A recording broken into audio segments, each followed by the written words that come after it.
గాజు గ్లాసు గుర్తు విషయంలో ఎలక్షన్ కమిషన్ తీసుకున్న ఒక నిర్ణయాన్ని ప్రతిపక్షాలు ఆంధ్రప్రదేశ్లో అబ్జెక్ట్ చేస్తూ ఉన్నాయి సార్.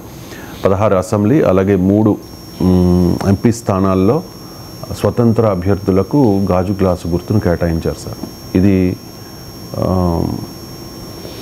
ప్రతిపక్షాలు ఆరోపణ ప్రకారం ఇది వైఎస్ఆర్ కాంగ్రెస్ పార్టీ చేస్తోంది అని చెప్పేసి.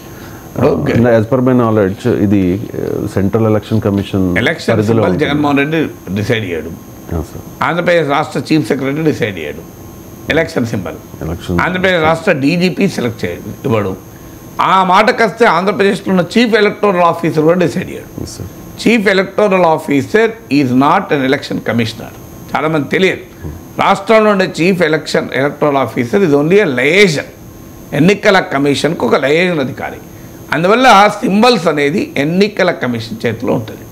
ఎన్నికల కమిషన్ మనందరికీ తెలుసు, ఎన్నికల కమిషనర్ల ఎంపికలో చీఫ్ జస్టిస్ ఉండాలి అని సుప్రీంకోర్టు తీర్పు చెప్తే ఆ తీర్పును బుట్టదాఖలు చేస్తూ ప్రధానమంత్రి కేంద్ర ప్రభుత్వమే ఇన్ఫ్లుయెన్స్తోనే ఎన్నికల కమిషన్ నియమించేలా చట్టం చేసింది బీజేపీ ప్రభుత్వం. అందువల్ల ఎన్నికల కమిషన్ కేంద్రం చేతుల్లో ఉంటుందని అందరికీ తెలుసు. సో ఇన్ని ఫేజెస్లో ఎలక్షన్ పెట్టడం కూడా బీజేపీకి ఉన్న ఏకైక అతిపెద్ద స్టార్ క్యాంపెయినర్లైన మోడీ, అమిత్ షాలకు ప్రచారం దేశమంతా చేసుకోవడానికి వెసులుబాటు ఇచ్చేదే ఈ అనేక దశల పోలింగ్. మన గతంలో ఇన్ని దశల పోలింగ్ ఉండేది కాదు, మీరు గమనిస్తే. సో ఈ అనేక దశల పోలింగ్ వచ్చింది అందుకు. సో అలా ఎన్నికల కమిషన్ కేంద్ర ప్రభుత్వం అనుకూలంగా ఉండగా ఎన్డీఏ కూటమిలో భాగమైన జనసేనకు పైన కుట్ర పడగలరా? అంటే దీన్ని బట్టి ఏం చెప్పగలుగుతున్నారు? ఇంకా బీజేపీ జగన్ ఒకటే చెప్తున్నారా? ఇప్పుడు రఘురామకృష్ణరాజుకు టికెట్ ఇవ్వకుండా జగన్ కుట్ర పడినాడు. ఆఖరికి పవన్ కళ్యాణ్కు గాజు గ్లాసు కేటాయించకుండా కూడా జగన్ కుట్ర పడినాడు. అంటే ఇంకా ఎన్డీఏలో ఉన్న బీజేపీ, టీడీపీతో కలిసి ఉన్న బీజేపీ జగన్తో కలిసి కుట్ర పడుతోంది కదా, దాని అర్థం అంతే కదా. సో అంటే బీజేపీ పైన ఇది కామెంట్ ఒక రకంగా. సో అందువల్ల ఎన్నికల కమిషన్ పైన కామెంట్ చేయడం అంత విచిత్రం ఇంకోటి ఉండదు. డెఫినెట్గా జనసేనకు నష్టం కాదా? నష్టమే అవుతుంది. జనసేనకు నష్టం కాదు, ఎందుకంటే జనసేన పోటీ చేసే చోట జనసేనకే ఉంటుంది సింబల్. జనసేన అభ్యర్థులకు అందరికీ కామన్ సింబల్ ఉంటుంది. కానీ జనసేన పోటీలో లేని చోట వేరే వారికి ఇది అవకాశం ఉంటుంది. సాధారణంగా ఎన్నికల సింబల్స్ గుర్తింపు ఇలాగే ఉంటుంది. ఒక రికగ్నైజ్డ్ పార్టీ రాష్ట్ర స్థాయి పార్టీగా గుర్తింపు లేనప్పుడు రాష్ట్రం అంతటికి ఒక సింబల్ ఉండదు. అందువల్ల ఎక్కడ అది ఎన్నికల కమిషన్ తప్పు చేసిందని అనలేము. టెక్నికల్గా కరెక్ట్, కానీ టెక్నికల్గా మాత్రమే ఆలోచించకూడదు, పొలిటికల్గా కూడా ఆలోచించాలి కదా. ఇప్పుడు జనసేన విడిగా పోటీ చేస్తే వేరు విషయం. జనసేన ఒక కూటమిగా పోటీ చేసినప్పుడు జనసేన ఓటు కూటమి భాగస్వామ్య పక్షాలైన టీడీపీకి, బీజేపీకి ట్రాన్స్ఫర్ కావాలి కదా. ఆ ట్రాన్స్ఫర్ కాకుండా ఉండేందుకు ఈ గాజు సింబల్ ఇతర ఇండిపెండెంట్లకు ఉండడం. ఇప్పుడు వేరే చదివారే 16 ఎమ్మెల్యేలు, 3 ఎంపీ సీట్లలో ఉంటుందని. మరి అక్కడ తెలుగుదేశం, బీజేపీకి జనసేన ఓటు ట్రాన్స్ఫర్ కాకుండా ఉండే ప్రమాదం అయితే ఖచ్చితంగా ఉంది కదా. అందువల్ల ఒక రూల్స్, నేను ఎన్నికల కమిషన్ కుట్ర వండింది అన్నది నేను అంగీకరించను. కుట్ర వండడానికి అవకాశం లేదు పవన్ పైన. కుట్ర వండింది అంటే అది బీజేపీ చేసినట్టే అవుతుంది. కానీ ఈ ఎలక్షన్ కమిషన్ బహుశా సాంకేతిక పరంగా మాత్రమే ఆలోచించి యాజ్ పర్ రూల్ మేము ఇస్తున్నామని. కానీ ఏ రూల్ అయినా ఒక క్రియేటివ్గా మనం ఆలోచించాలి. కొంత క్రియేటివ్గా ఆలోచించినప్పుడు అర్థమవుతుంది కదా. ఎందుకంటే ఒక ఫెయిర్ ఎలక్షన్ అనేది బేసిక్ థింగ్ కదా. ఫ్రీ అండ్ ఫెయిర్ ఎలక్షన్ మన ఎన్నికల ఫండమెంటల్ ప్రిన్సిపల్ అది. సో ఫెయిర్ ఎలక్షన్కి ఇది ఉపయోగపడుతుందా లేదా ఎన్నికల కమిషన్ నిర్ణయం? ఖచ్చితంగా ఉపయోగపడదు. ఇది హైలీ అన్ఫెయిర్. ఎందుకంటే జనసేన ఓటర్లు గాజు గ్లాస్ సింబల్ ఆధారంగా ఆ ఇండిపెండెంట్లకు ఓటేసే ప్రమాదం ఉంటుందా? మనం చూస్తున్నాం. కారు, ట్రక్కే ఎంత గందరగోళం బీఆర్ఎస్ ప్రతి ఎన్నికలప్పుడు చెప్తుంది. ఈ ట్రక్ మమ్మల్ని కొంపమిచ్చింది, ఈ రోడ్లు మాకు కొంపమిచ్చింది, ఈ ఆటో మాకు కొంపమిచ్చింది అని. అంటే పోలిక కలిగిన సింబల్స్ మధ్యనే కన్ఫ్యూజ్ అవుతూ ఓట్లు వేసిన ఉదాహరణలు కూడా ఉన్నాయి మన దేశంలో. అలాంటప్పుడు జనసేన కూటమిలో భాగం.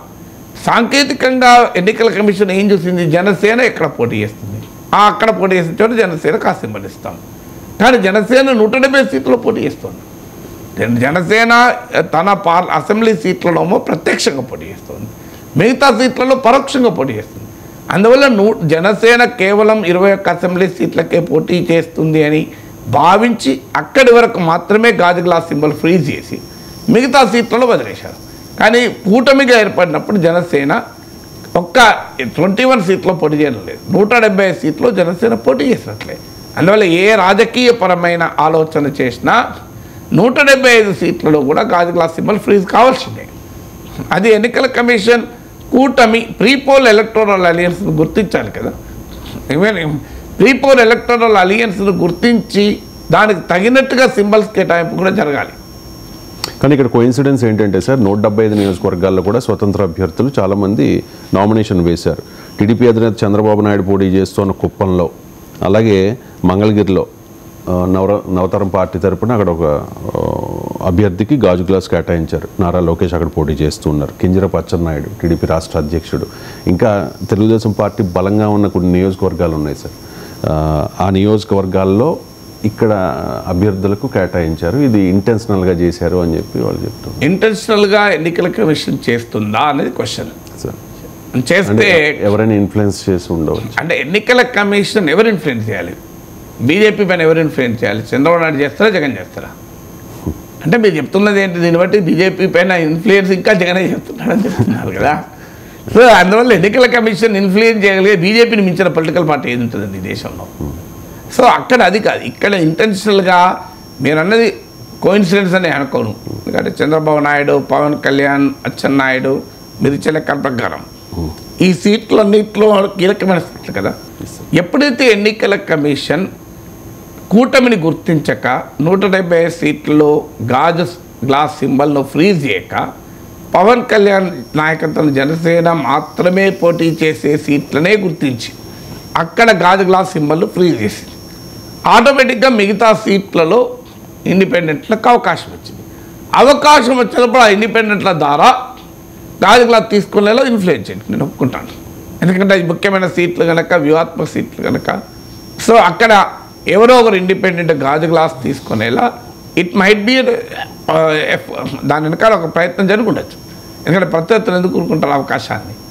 సో అందువల్ల ఆ పాసిబిలిటీ ఉంది. కానీ ఎన్నికల కమిషన్ పైన ఇన్ఫ్లుయెన్స్ అనే పాసిబిలిటీ పవన్ కళ్యాణ్కు వ్యతిరేకంగా, జనసేనకు వ్యతిరేకంగా ఎన్నికల కమిషన్ కుట్ర చేస్తుందంటే బీజేపీ సమాధానం చెప్పాలి.